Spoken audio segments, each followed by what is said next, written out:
Hello, everyone. Welcome to the TheMsTexasShow. Today we have our special guest, Mr. Gregory, Dr. Gregory Williams from Texas Children's Hospital. So the Miss Texas Show is where we showcase and highlight amazing survivors of traumatic events that includes family violence, sex trafficking, sexual assault, and other traumatic events. And we invite our community leaders on the show to share their resources. We have another segment, the military time, which we partner with the National Veterans Chamber of Commerce, where we invite our military and veterans to share their experience during and after their services. We have another segment called the beauty segment, where we invite our beauty sisters, our pageants, our artists, such as musicians, actors, and share with us their platforms and most importantly, the impact that they are making in our communities. Now, without further ado, I would like to introduce our special guest, Dr. Williams. He has such a great experience and a long bio, and I tried to highlight the ones that I wanted to read, but I think I'm going to read everything. So Dr. Williams is on the senior leadership team at Baylor College of Medicine OBGYN department located in the Texas Children's Hospital in the heart of the Texas Medical Center in Houston, Texas. So for those of you who are tuning in from out of state, whether you're nationwide, internationally, you might not know that Texas is the medical center of the United States, and he is in the center of the medical center. Dr. Williams also has a PhD in counseling and is a very well-known speaker and teacher.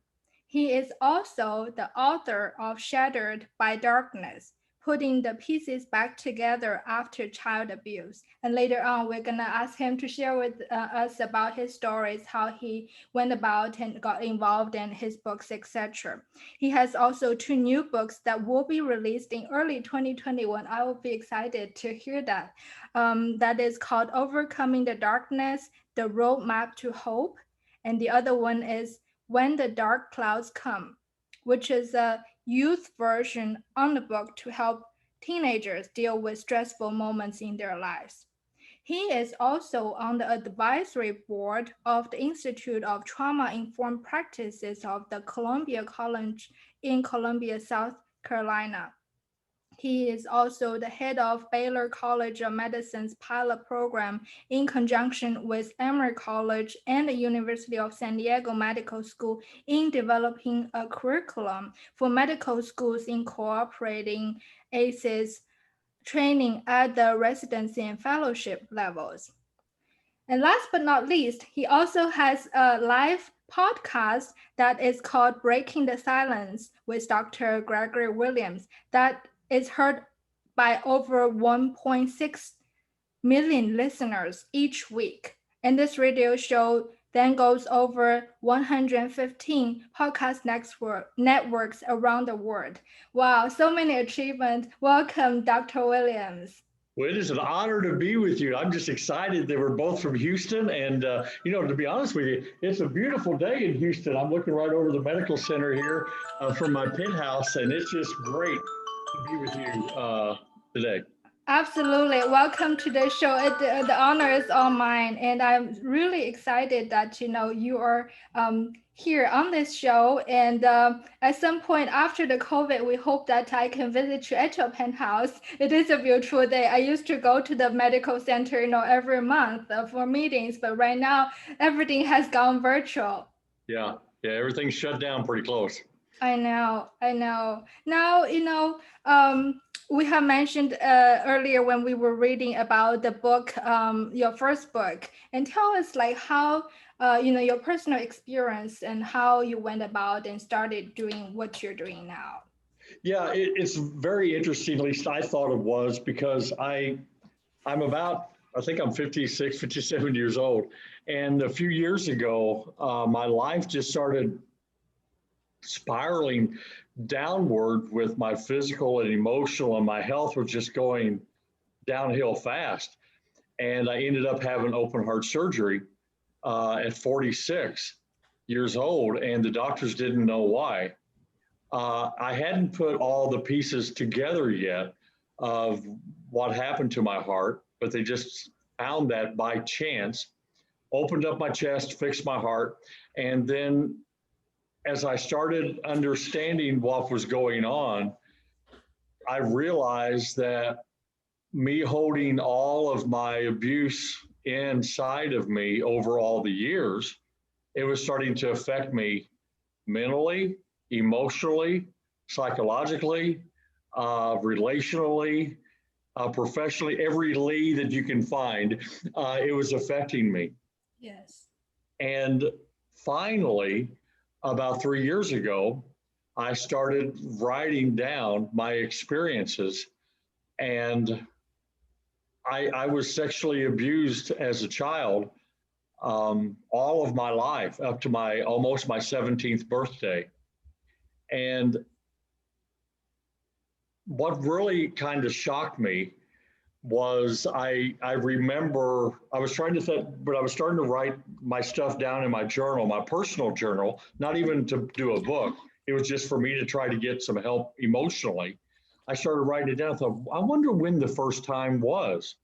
And the only thing I could think of was a Christmas catalog, and it had you remember those days when they sent the Christmas catalogs to the house, and you always went through the pages and try to find what Santa Claus wants to bring you, all that to I make know, your and I love I it. love those Christmas catalogs. They don't do that anymore. It's all online. But anyway, I remember a Christmas catalog, and it had a little cartoon on the cover, and it had Dennis the Menace on it.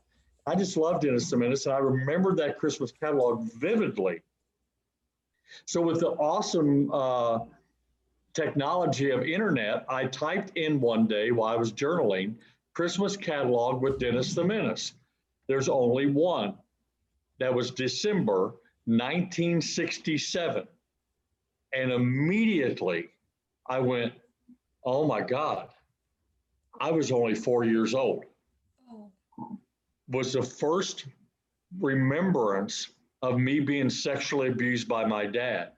And I remember that moment in time like it happened yesterday. Dad walked in. I was sitting on my bed with my red flannel pajamas on, going through the Dennis the Menace Christmas catalog.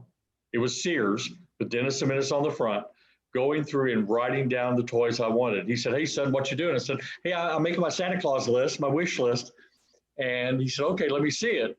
I handed him the Christmas catalog, and I remember this so vividly. He looked at it, threw it on the floor, picked me up and stood me in front of him and put my pajama bottoms to my ankles and started abusing me. And I remember that vividly. Now, I cannot remember if there was any time before that, but I remember from that point on, it was every day. And as he was abusing me, he kept telling me, Santa Claus doesn't come to boys that doesn't make their father happy. And he automatically was going through the brainwashing. It happened the next day, the next day, the next day. I remember even Christmas Eve, he abused me. Christmas Day, he abused me.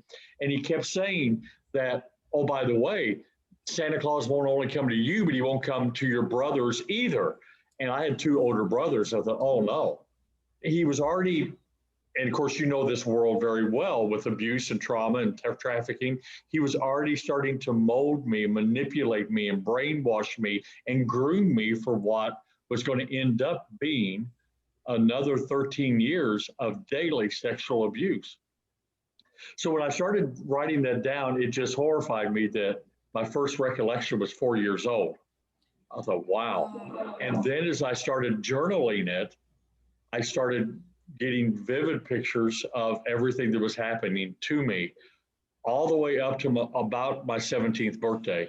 So the first line in my book, Shattered by the Darkness, is I don't remember a day in my childhood that I wasn't sexually abused. Uh, every day. There wasn't a day in my childhood that I can remember that I wasn't abused. And I think when you're 4 or 5 years old, I believe I thought everybody was abused back then. I remember going to school wondering, hey, I wonder what your dad does to you, because I didn't know anything was abnormal at that point because it was part of life. Every Right. night he would come into my room about the same time and abuse me. Sometimes he would abuse me in the afternoons on the way home from school when he picked me up from my aunt and uncle's house or the bus dropped me off. So sometimes it was once a day, and many times it was twice a day. But then when I started getting older, 9, 10, 11, I started realizing, wait, this isn't normal. I realized there's something wrong here, that my life's not normal, that my dad is doing something to me that most dads shouldn't do to anybody. And Right. I started trying to figure that out. And that was very difficult for a 9, 10, 11-year-old child. But to be honest with you, I don't think that was what damaged me emotionally as much as when I became a teenager. I was 13, 14, 15 years old, being sexually abused every day, not able to take a shower by myself. My father never took a shower by himself. I always had to be in the shower with him. Wow. When I was 12, my mom took a promotion in her job and she was gone Monday through Friday. So 5 days out of the week during my teenage years, when mom was gone out of town, I had to sleep in the same bed with my dad as his partner, as his sexual toy. Um, and I think probably the most damaging emotionally that really messed me up was when I was in my dating years. I was 16 years old. I would take my girlfriend. We would go to the movies or go to the drive-in. I'd drive her home. I had to be home at midnight was my curfew. I would drive her home, kiss her goodnight, and then on my way home from kissing her goodnight, I knew within minutes I'm going to be kissing my dad good evening and having sex with Wow. him. And that's, I think, when things started to snap in my mind. I was thinking, I was angry, I was full of rage, I I was suicidal, although I was one of the best students in school. I was one of the happiest looking kids. Anybody would say, "Hey Greg, how are you?" "Hey, I'm fine. How are you?" That's how I tried to overcome it. I put a mask on. And to believe it or not, I wore that mask up to about 3.5 years ago. Nobody in my world knew I was sexually abused until I wrote the book. And matter of fact, my children, I would write one chapter of the book, I would email it to my children, and they go, "Whoa, my boys, what's this all about, Dad?" "Just read it. As I write it, just read it." And I don't know if you've read it or not, but it starts off very vividly about my first experience, and they had no clue. And that's how I told my children, was by writing the book, and then I eventually shared it with the world. And now I travel around the world trying to help everybody I can to deal with these emotions that I have dealt with and kept silent for 30, almost 35 years. You know, when you were talking about those, I was having goosebumps on me, and listening to how young you were started when you were being abused, and you thought that everything was normal because as a child, even I'm so proud of you that at the age of 9, you said you began to realize that wasn't normal and you were being brainwashed. But a lot of the children, even then, their brain is not fully developed in a way that they might think it's normal, but it's not fully developed. And unfortunately, we need our parents who are our guardians who will kind of keep an eye on us. Unfortunately, I'm very sorry to hear that your father plays that role of, such a figure that you were not getting the help. But I'm so proud of you. And in my way of saying and thinking, it's like it's never too late. And you're completely right that the PTSD that causing you, that the suppressing all the memories, not to share with anyone, trying to keep that within, is eating you up. So it's so great that you're sharing these stories with other people. And most importantly, like you mentioned, you're traveling around the world to help people. And so please share with us, like, what's your experience in terms of healing. I hear that you're writing it down. And as far as I understand, I know you're medical, you have your counselor and everything, you have degrees in that. But it's my understanding, having worked in this field with different therapists and the people service providers, they were telling us that, writing down is a great way of healing. Kind of like getting the thing, like in physically, it's like getting the loads of your heart to the piece of paper and just drop it. So please tell us what you think. Yes, that is. I talk to a lot of people. A matter of fact, before we get off the program, I want to give my personal cell phone number out to all your listeners, and they can actually call me or text me, and I will answer. I promise them. I answer every email, every text that I get, usually within 5 minutes. Um, because I really want to help everybody that I can, and all those people that I talk to, and try to help with their own trauma and their own pain. They always say, how do you get past this? Well, I don't think you get past it. I think you learn how to live with it. There is no erasing it, because everything I did today in the way I did it, because I have OCD, in such a way that I know exactly how many steps it is from my penthouse to the elevator. And if I miss a step, it messes me up. I have OCD that bad. I'm trying to overcome that. I'm trying to get some exercises, and I've been working on that, and it's getting better. But one of the things that I always tell people when they ask, how do you deal with this, is, well, journaling was one of my salvations. I had to write these experiences down, and that's what became the first book. Was literally writing everything down. And I always tell people, hey, if you're going to call me back and you want me to counsel you for a little while, I always counsel free. But if you want me to do this, I want you to do me a favor. Write down one of your experiences, but every detail you can think of about that experience. What time of the day was it? What time of the year was it? What was the smells? What did the room look like? What did the sheets feel like, or what did the couch feel like? What were you wearing? What were they wearing? Did they have a cologne on, perfume? Was there a candle scent going? And I try to get all that. And because I think it's really vitally important that we try to get up inside of here and scrape all of that stuff out. And what I call it, whether it's good or not, is I want to bleed on the page. I want to put everything I can think about that one event on the page, and then sit back the next day, look it over, add to it, look it up, figure out what's going on, and then keep reading it day after day for a few days. And then if you have somebody that you trust enough, you can share a page of that with them, and to see how they react.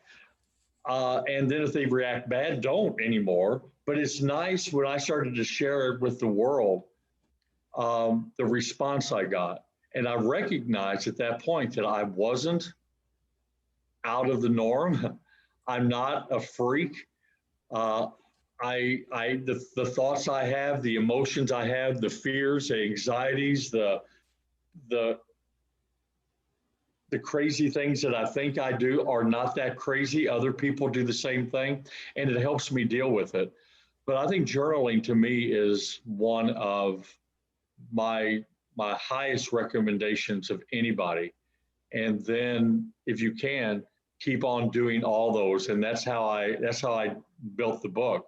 And matter of fact, the new book that's coming out, it's called Overcoming the Darkness. And then I have a youth version of this that's called When the Dark Clouds Come. And for the teenagers, I'd literally go through step by step. This is how I want you to journal when you're anxious, when you're stressed out, when you're bullied, when you feel like you're alone, when you're suicidal, when a friend of yours and you're going through a breakup or whatever. This is how to get those emotions on the page.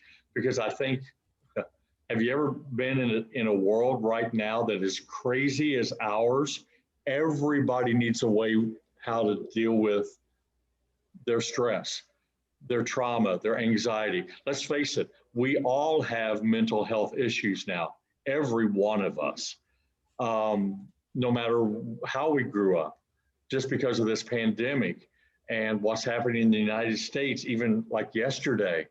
Um, it's just a wild world. So we all need a way to vent that stress and trauma that we're dealing with in our lives. Absolutely. I love how you talk about the third book for the for the youth version when you listed all the steps for the youth, and you mentioned that when I was reading the bio that these two books are coming out early this year. So are they out yet? When are they coming out? I'm hoping by the end of the month. I was Okay. trying to get them out last year. COVID kind of slowed everything down for everybody. It sped us up at the hospital, got crazy busy, so it kind of shut me down on that end in the publishing house. It kind of delayed them a little bit too. But I'm Absolutely. hopefully the last part of the month, first part of February, I'm hoping those will be out. And how can our audience be able to purchase the books? Yeah, right now you can go down to Barnes and Noble and pick up this Shattered by the Darkness. But to be Okay. honest with you, it's cheaper and easier to get right on Amazon and Okay. order, and it'll be in your house the next day. And every now and then they run a special on it, and then you can get the Kindle version for a lot cheaper. But Amazon's probably the best, quickest way to get it. Absolutely. We will be putting the names of the books in the content section below so that you can watch out. And I personally cannot wait until these books come out. That is awesome. So how you feeling? You talked about that you had to go through the open heart surgery. That was 40 when you were 46 years old. And correct me if I were wrong. You said you are 51 years young. 57. I'm Seven. 57 Wow, now. you look so young. That's why I Oh, was like, I thought I heard 51. So no, it's 11 years later, and you said you had a mask on, and people ask you how you doing. You said I'm doing great. But are you feeling before and after you revealed all those secrets from those years in the past? How you feeling now before it's and now? amazing. Emotionally and mentally, I feel better than I ever have in my life. The last 3 years, since the book has come out and I've revealed to the world what's happened to me, the load of all that stress left me. Now, the aftermath damage on my physical body is still there. Um, I still have those issues, and we can talk about that a little bit later if you want to, about this concept and research called adverse childhood experiences. These experiences that happen to us as a child will affect us physically later if we don't deal with those problems of the past. And I still have those issues. And the way I found out about what they call ACEs is I had the manuscript done. I walked across the Miracle Bridge, which is right across there at the Texas Children's Hospital, handed to the doctor that runs the abuse center at the Texas Children's Hospital. And I said, hey, I'm writing this book. Here's the manuscript. Would you mind reading it to see what you think of it? He said, sure. So he said, come back. I'll let you know after I read it. So about a week later, he called me and said, hey, I'm done. Come on over. So I walked back over and we sat down and talked, had coffee. And he said, I wouldn't change a word. This is your story. Go with it. I said, okay. And he said, hey, before you go, did you ever figure out what was wrong with your heart? And I said, no. Matter of fact, the doctors told me there's no medical reason why your heart went bad. He said, there was no medical reason. He said, no. And I said, no. He said, have you ever heard of ACEs? And I said, well, yeah, in a deck of cards, Jack, Queen, King, Ace. And he said, no, not those kind of aces. adverse childhood experiences. I said, no, I've never heard of that. What is that?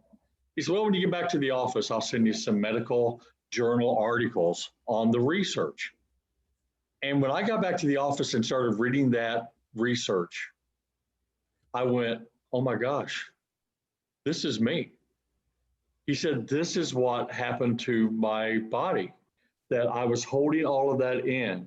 Your body's not designed to contain that kind of trauma without some type of help, adult buffer, a positive role model in your life, some positive influence, somebody that you can release that stress off to. Your body's not designed to hold that. So he said, eventually, after all that trauma, my heart just gave out. Yes. And it's amazing because I have circulatory disorders, I have respiratory disorders. My throat has no mobility in it. I just had my gallbladder removed at Thanksgiving. They're doing biopsies now on my colon and my throat for cancer. And it's just like, even though I have exposed and told everybody about my life, the aftermath is still going on in my body physically. And emotionally, I'm doing fantastic. I've never been happier, more joyful in my life. But still physically, it takes a toll on your body. And I think it's the same way with people that go through domestic violence, that go through sex trafficking. It's stuff that a normal person shouldn't have to deal with in their life. And if they don't try to get help, don't try to reach out and resolve some of that pain, it will end up killing us emotionally, which ends up taking away some of your physical ability to function. I totally agree. Even though I'm not a doctor myself, my grandma is a doctor back home in China. So I remember growing up and being lectured every day, and her talking about, her daily work at the hospital, and lecturing us about what is good for you, what is bad for you, just like constantly. Even today, my mom tells me every day, you need to do this, it's bad for your liver, or you need to do this, that's good for your kidney, whatever. So like so many different things. But I really agree with you that the childhood experience will result in a lot of the physical things. And I think the reason why I mentioned about my grandma and the Chinese medicine is we believe in the root cause of a disease.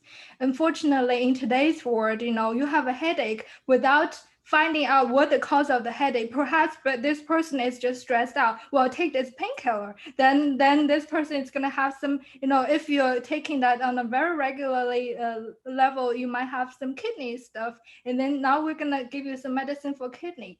So I really believe in that. And you mentioned earlier about with the PTSD or the ACEs that is causing so many different kind of things, and that includes like adulthood relationship issues. And in one of my earlier episodes, we talked about the sexual assault from the Boy Scout of America. And many of those people who filed the claims, they're having trouble holding a regular relationship, let alone even getting married, having children. So what are your advices regarding, relationship with the PTSD and ACEs? Well, I tell you, you've hit on so many topics just in that little question there, that I think with the Boy Scouts or Girl Scouts or any kind of organization where somebody has been traumatized, sexually abused in it, it does affect relationships, because even in my own world, I'm single, I live alone. It affected my relationships, because I think after a while, you have the inability to truly trust people. So you live in a world that's made up of lies. You don't tell them how you're doing, really, because, hey, I'm fine, how are you? And they do that back to you. And then when they get too close to you, I honestly think sometimes when people get really close to me, I kind of push them away and go, okay, wait, shortly, you're going to screw me over. Shortly, you're going to hurt me, because everybody that's ever been close to me that I trusted always ended up hurting me. And after a while, I put this fence up around me, and I don't want to be truly open. And of course, that's going to affect relationships, and it has in all of mine. I think now I'm over that. I think now in the relationship I'm in now, I truly tell every thought and feeling I have, and maybe I go overboard, but I want to show how much I do trust you that when I'm thinking this, hey, it's what's on my mind. I think that helps. Um, but it's important for those that have been abused to understand that these people that you trusted with your, the parents trusted these scoutmasters with their children's lives, and they violated that trust. It's hard to have true open relationships from then on. And then in that PTSD world, if there's anything that the person that you're trying to have a relationship now with does that reminds you or triggers you to anything that happened to somebody that had abused you in the past, is going to bring up stress. And I'm really a big advocate of telling your partner, telling your boyfriend or girlfriend, telling your friends or whatever that you trust, hey, when you said that the other day, I wasn't mad at you, but it reminded me and made me feel what happened to me when I was 12 or when I was 10 or what happened to me when I was being traumatized. And not that you did it wrong, but I just want to remind you, if I acted funny, I want to share with you and be open enough with you to say, hey, it kind of made me remind me of dad. And with those kind of discussions, you can really go deep with people. And that's the way you build relationship, is on honesty and trust. And believe you me, for years, I never did it on either one. I was dishonest with my emotions, dishonest with my feelings, and I didn't trust anybody. I once heard a saying, a relationship without trust is like a car without gasoline. It wouldn't go anywhere. I love that saying. Yeah. I completely agree with you. And it's very sad, especially, even adults, but especially children, like we mentioned earlier, that their brain was not fully functioning when they received those trauma, and they couldn't really process it without the help and without the role model in their lives, their adults role model, their parents, who unfortunately in your case your dad was not a good role model, then who can you really trust? And that's the situation that and I also hear before I go to that topic, I also wanted to ask you, I love what you said about the advice to telling the survivor now, that telling their partner in the relationship about what they're observing, what they are sensing that's happening within themselves. But for those listeners who are partners of the survivors, I understand. I mean, everyone has the best intention to help, and there's no doubt that they love you. Unfortunately, not everyone is trained like yourself. And I have just, I call it lucky that I have been blessed to be able to reach out to the people and being able to work with people and know a little bit of this. But most people are not trained. They might say things, try to help you in the best intention to love you. However, it might trigger something which result in hurting you. So what are your advices for those people?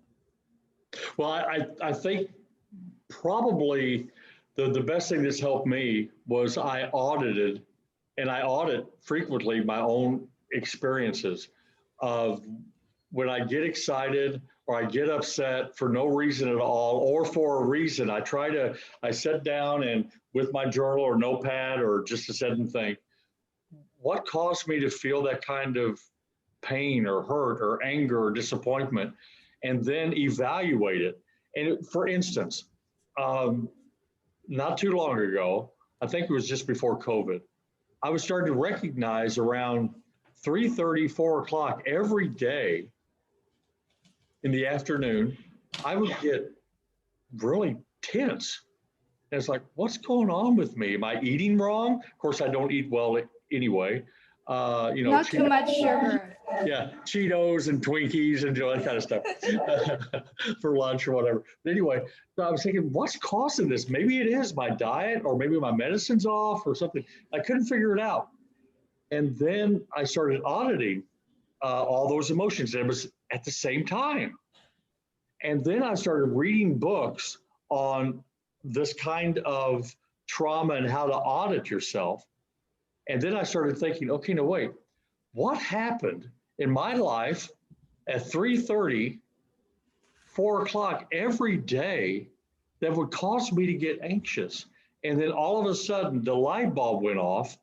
Wow, that's when my dad picked me up every day after school. And when my dad picked me up every day after school, he 9 out of 10 times abused me on the way home.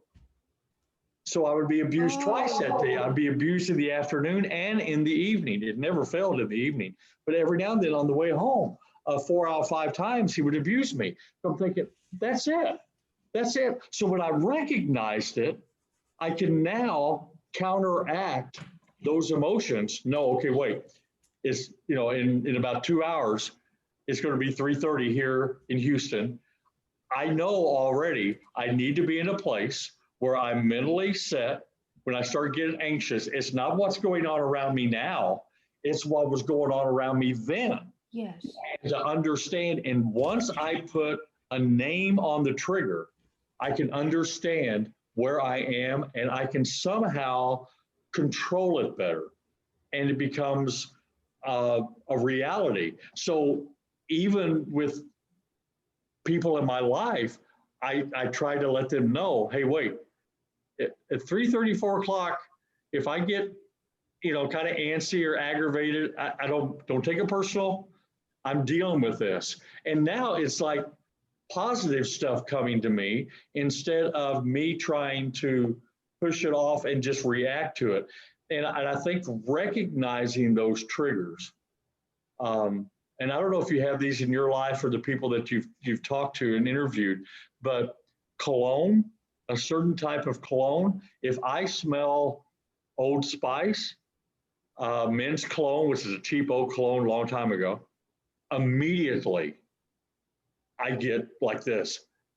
If I hear a certain song on the radio, immediately everything, no matter if I'm whistling Dixie, having the best day of my life, and that comes on, boom, it just hits me like cold water, a bucket of cold water, boom, like, whoa, what's going on? But when I start recognizing it, nighttime for people is horrific. I sleep in my recliner. I can't sleep more than an hour and a half, 2 hours a night because I have these nightmares. And the nightmare that I have is the prelude in the book.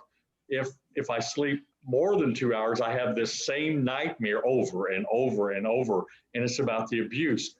And so I limit my sleep. I power nap twice a day. I sleep around an hour and a half, 2 hours a night. And then when I get home in the afternoons, sometime around 5, I'll try to take a 45-minute to hour nap too. That's all the sleep I get. Certain times of the year, Christmas time is not a great time for me, even though I love Christmas, what it means. But Christmas time reminds me a lot of my abuse. People have those kind of triggers all over in different ways, colors, sounds, touches, different types of the year, different foods, different memories. And if we can recognize those triggers and then relate those, understand them and not push them away, embrace them and say, hey, now I'm starting to understand why. It does advance that healing. Does it make it go away? No, but it makes me understand. Let me be honest with you. The pain never goes away. Right. The hurt, I don't know why this happened to me, never goes away, but I learn how to deal with it. And to me, that is monumental. I learn how to deal with it. I learn how to live with it. Even though it still hurts, even though I wonder why, I learned how to live with it. And I try to turn all these negative things into positive. That's why anytime, no matter who asks me to come speak, no matter who wants to interview me, yes, I've never said no because every time I talk to people like you, I heal. And I say, oh, well, I hope one more person, maybe one more listener will get a little bit of benefit from it. And then in the long run, I get more healing. Thank you. Thank you for sharing this. I think it's really important, like you share the recognition of the different triggers. I can certainly relate to that. Actually, I don't mind sharing a little bit. At my grandma's funeral, I smelled a certain smell of cologne or perhaps perfume. I don't know who was wearing that. But even until today, I smell that. I feel like throwing up because it reminds me of my grandma dying, and someone whoever wears it, just like I want to run away from that person, run away from that smell. So I can completely relate to that. And I also love how it's very empowering what you said, the pain will never go away, but it is how you learn to deal with it and to live with it.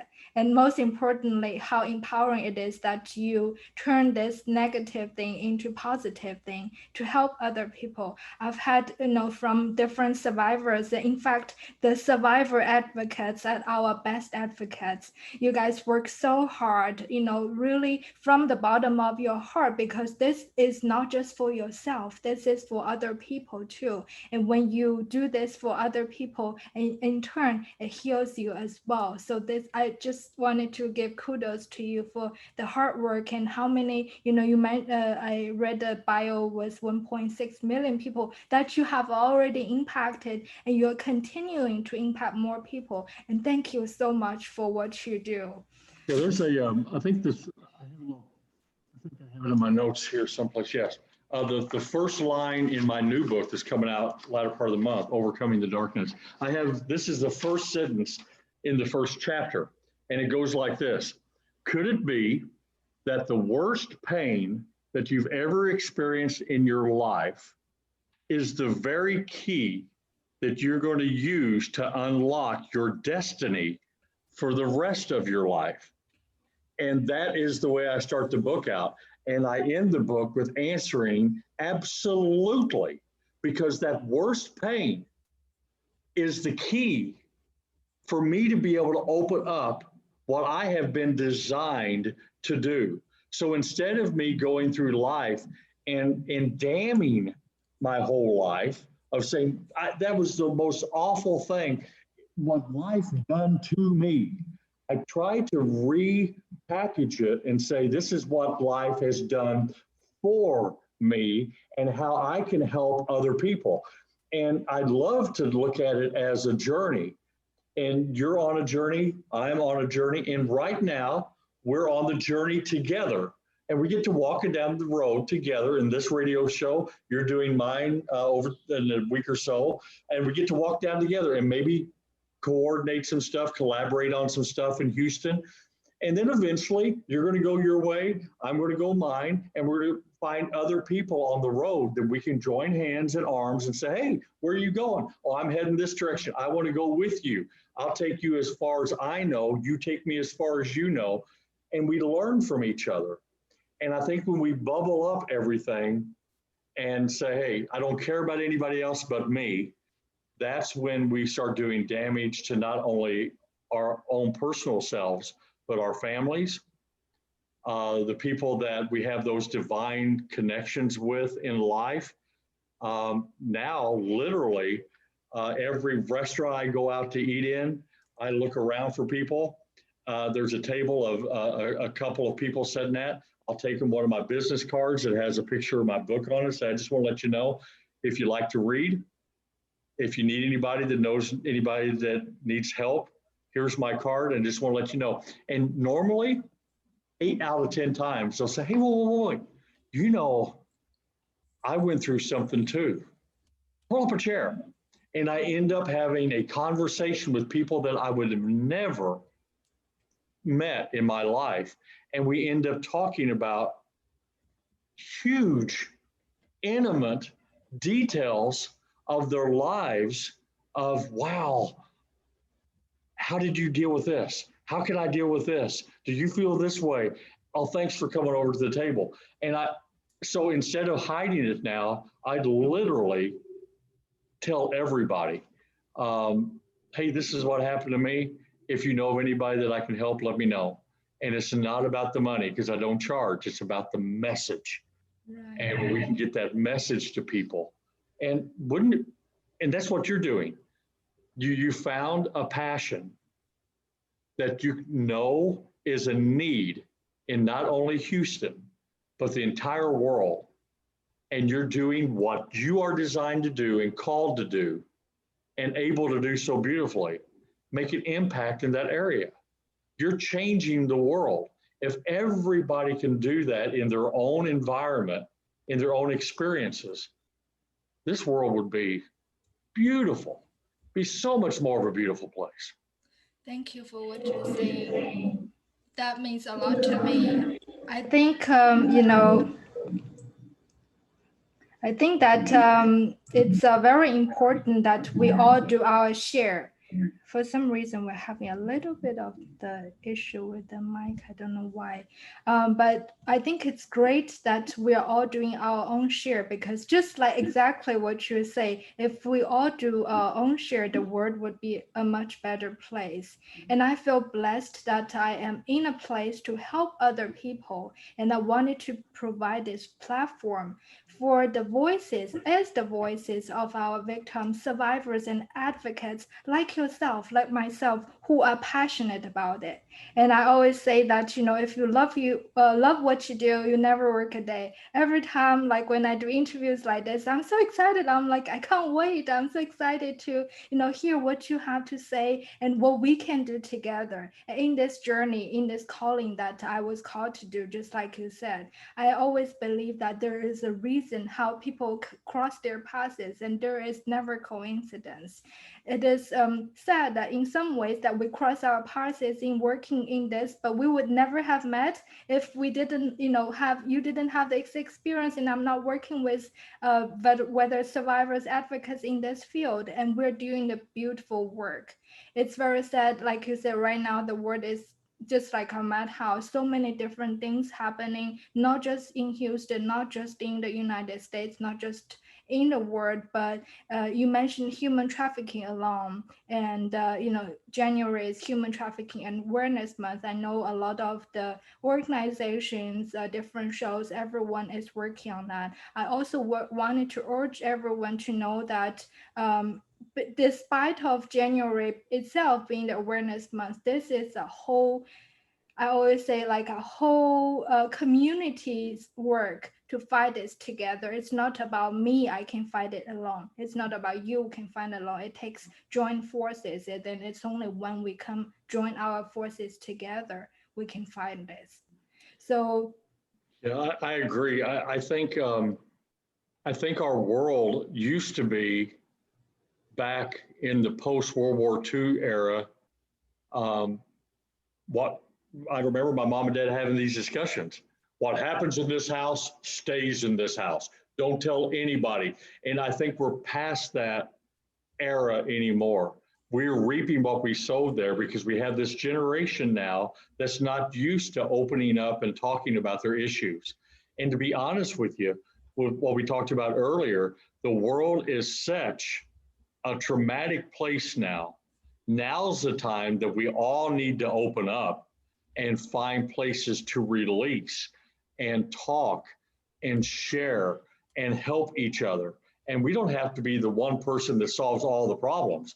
We just need to do the people in our inner circle, the people that we come across. And it may just be a, hey, good morning. Hey, how are you? Hey, you look nice today. Oh, I like the way you do your hair today. Whatever, but just to be that person that notices you. Have you ever noticed, and I know you do, and we'll talk about this even more when you're on my show, what's one of the main characteristics of somebody that has been sexually trafficked, that's involved in it, is they don't want to make eye contact with anybody, right? So we're Right. training our medical doctors now. If you have somebody that comes in and you're doing a physical exam on or an OB-GYN exam on or whatever, and they refuse to look at you, that should be a red flag. Wait, why are you not looking at me in my eyes? Take notice. There's something there. Why? Is because there's something open about eye to eye contact. And when you can really stop in your world, and I tell this to everybody I talk to, and look in each other's eyes, especially when I'm talking to teachers. It's so important, teachers, to get on the child's level and look in their eyes and go, hey, Johnny, how are you today? And then look at them. You can tell if they're okay or not. You know, I was abused every day of my life. This is my kindergarten picture when I was in kindergarten. Those eyes could not have lied every day, but not one time did any teacher ever come to me and go, Greg, are you okay? Is something going on? What's happening? You don't seem happy today. Did I just I wasn't from a big school. We had maybe 18 kids in our class. They just overlooked that. It wasn't that they didn't care, but now we live in a world that the teachers are doing this at their desk, typing on their own phones, and they're not even paying attention to the kids. And when I teach the teachers in these workshops, I always say, put the phone down, get on their level, and recognize if Sally acts different today than she did yesterday. You know if there's a difference in her personality, and then care. Reach out. Are you okay? I'm not for sure if I would have told if they'd asked me, but I would have loved the opportunity for somebody to care enough to get on my level and say, hey, I notice you. I recognize you. I validate your importance. And I'm hearing you and I see you. I think that's important. I agree. If we just, back to the same thing what we talked about, if we just show a little bit care and be aware of what's going on, because you never know what people are going through. A lot of people, like even like I'm receiving overwhelmingly, different correspondences and referrals from survivors, advocates say, hey, I would like to introduce this person. One of the things I noticed, as you mentioned, is trust, and this person so what are you going to do with my information? Can I trust you? Last time someone told me, I told them no. And I always say everyone's story is different and there's no comparison. It's like your story is worse than mine or mine is worse than you. Everyone has their own story and everyone has their own journey. And it is at their own pace and their own comfort zone. Whenever they're ready, then they'll talk. But just like you feel, and just like one of another of our advocates had an interview. Her name was Bailey Smith, and you can see on the show. And she talked as well. She's like, my healing is through helping other people. So when you open up, this is the time when you truly started to heal, because all those weight that's weighing on you, and if you never open up, but a person has to be ready to, and it is not at our discretion. Unfortunately, we can only hope that they will be ready to receive the help that they truly need and Right. desire. Yeah, that's Yes. important. Good point. Good point. Yes, definitely. Now, I wanted to touch upon on the human trafficking. You have so many good information, and I love it. But I wanted to also talk about. I heard that statistics say that victims of sexual assault, domestic violence, has more chances of being human trafficked, especially human trafficking. So, based on your experience, what do you think? I think that's probably true because for some reason, if you've been abused, we tend to gravitate toward the abusers. And I don't understand that, but it's the truth. Uh, I I don't think I'm worthy of being loved in the real way. So I was used to being in bad relationships. I ended up getting what I kind of call, I get a bad picker. I was really bad at picking people that I wanted to be with, really bad. It was always people that would hurt me and do the opposite of what I needed. And I think in the human trafficking, if you've been abused, uh, I think the Johns and the people that look for their next victim can see that as a red flag. Oh, I can tell that person The is, eye contact. yeah, low self-esteem. Don't think much of themselves.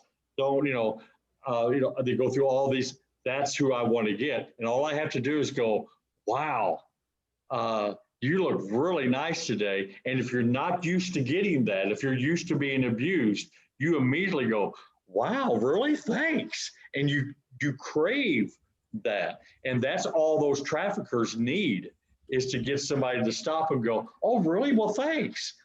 And then they just eat that up. Hey, you would be a great model. I run this agency. And then all of a sudden, that's that vicious cycle starts happening. Hey, can I take some pictures of you tomorrow night? And then you know how easy that hook is in them. It's because we gravitate towards people that see our low self-esteem and low self-worth. Yes, very I well still have said. that problem. I still, every morning when I look in the mirror, I don't like what I see, because I see somebody ugly. I see somebody that my dad talked down to. You're never going to amount to anything. You're worthless. And I still see that. So I have to work my way through that every day. And that just doesn't go away. Yeah, I know God created me. I know I'm one of his masterpieces. No, I'm here shaking my head. I'm like, no, I totally disagree. I meant to compliment your shirt, like, on a personal conversation. I'm like, you look great. You look great, and you're intelligent, and you are, doing great things. Well, that's the game that the mind plays in the mirror. And when you get people that can decipher and see that in the crowd of a bunch of girls that they're trying to get in trafficking, it doesn't take very much sense to be able to go, that one right there, that nobody's talking to, that nobody's paying attention to, that is kind of the outcast. I'm going to show that person a little attention and see how they respond. And they will respond like, oh, boom, they love that. And then they're caught. And before long, they're being trafficked on the streets. Yeah. Absolutely, absolutely. Well, thank you so much, Dr. Williams. This is such a wonderful session. Like you said, you talked about the ACEs. I think you have so much information. I wanted to also have a continuous section with you in the future to talk about ACEs, because I think that is very important. And I think mental health is very important, that, as we mentioned, that's leading to, other kind of crimes such as human trafficking. That being said, if you're watching in late, this is the Miss Texas show. And if you like what you see, give it a like and share this, because it is very important message. Now, I would like to ask you, what is the takeaway that you would like to share with our audience today? Yeah, I think the takeaway is that to acknowledge, I think one of the things that started my life change was I finally had to recognize I was sexually abused. I am a victim, but I'm a survivor. I survived because I ignored that and I didn't want anybody to know it. But as soon as I named it, it changed my life. And then I tried to learn as much as I could about it, and then try to get as much information about it to help me through that process. So I really think just acknowledging where we're at. If I was going to go from here to Dallas and we have these wonderful GPSs in our cars now, I can't just put in where I'm going. I have to tell the GPS where I'm at. So if I have a destination of where I want to go, first of all, I have to understand, where am I today? How do you get there? If somebody calls you and say, hey, I'm trying to find your house, can you give me directions? Well, you would say, well, where are you at? Well, I'm at the corner of Cherry and Broadway. Oh, okay. Well, from there, you turn left to McDonald's and boom. But if you don't know where they're at, you can't help them. And I think that's the takeaway, that, listen to the program and really evaluate. Did this happen to me? If it did, don't ignore it anymore and get help. And if you need help, text me. 832-396-6525 is my personal cell phone number, and I will text back to you immediately. And I would love to help you out, send you some resources, and I promise it won't cost you a penny. I'll help you out in any way I can and try to get you to the right people, or just listen to you. I have a toll-free worldwide number that people call me 24/7 just to talk, and I never find out their name. They just want to talk, and I'll do that all day long. Thank you so much. We will be linking the phone number in the section below as well, so that you can reach out to Dr. Williams. But thank you again so much for your time in this wonderful session, Dr. Williams. It's my honor, and I can't wait to interview you in a couple of weeks on my show. Me too. I'll see you soon. Okay, Bye. Thank you. Bye-bye.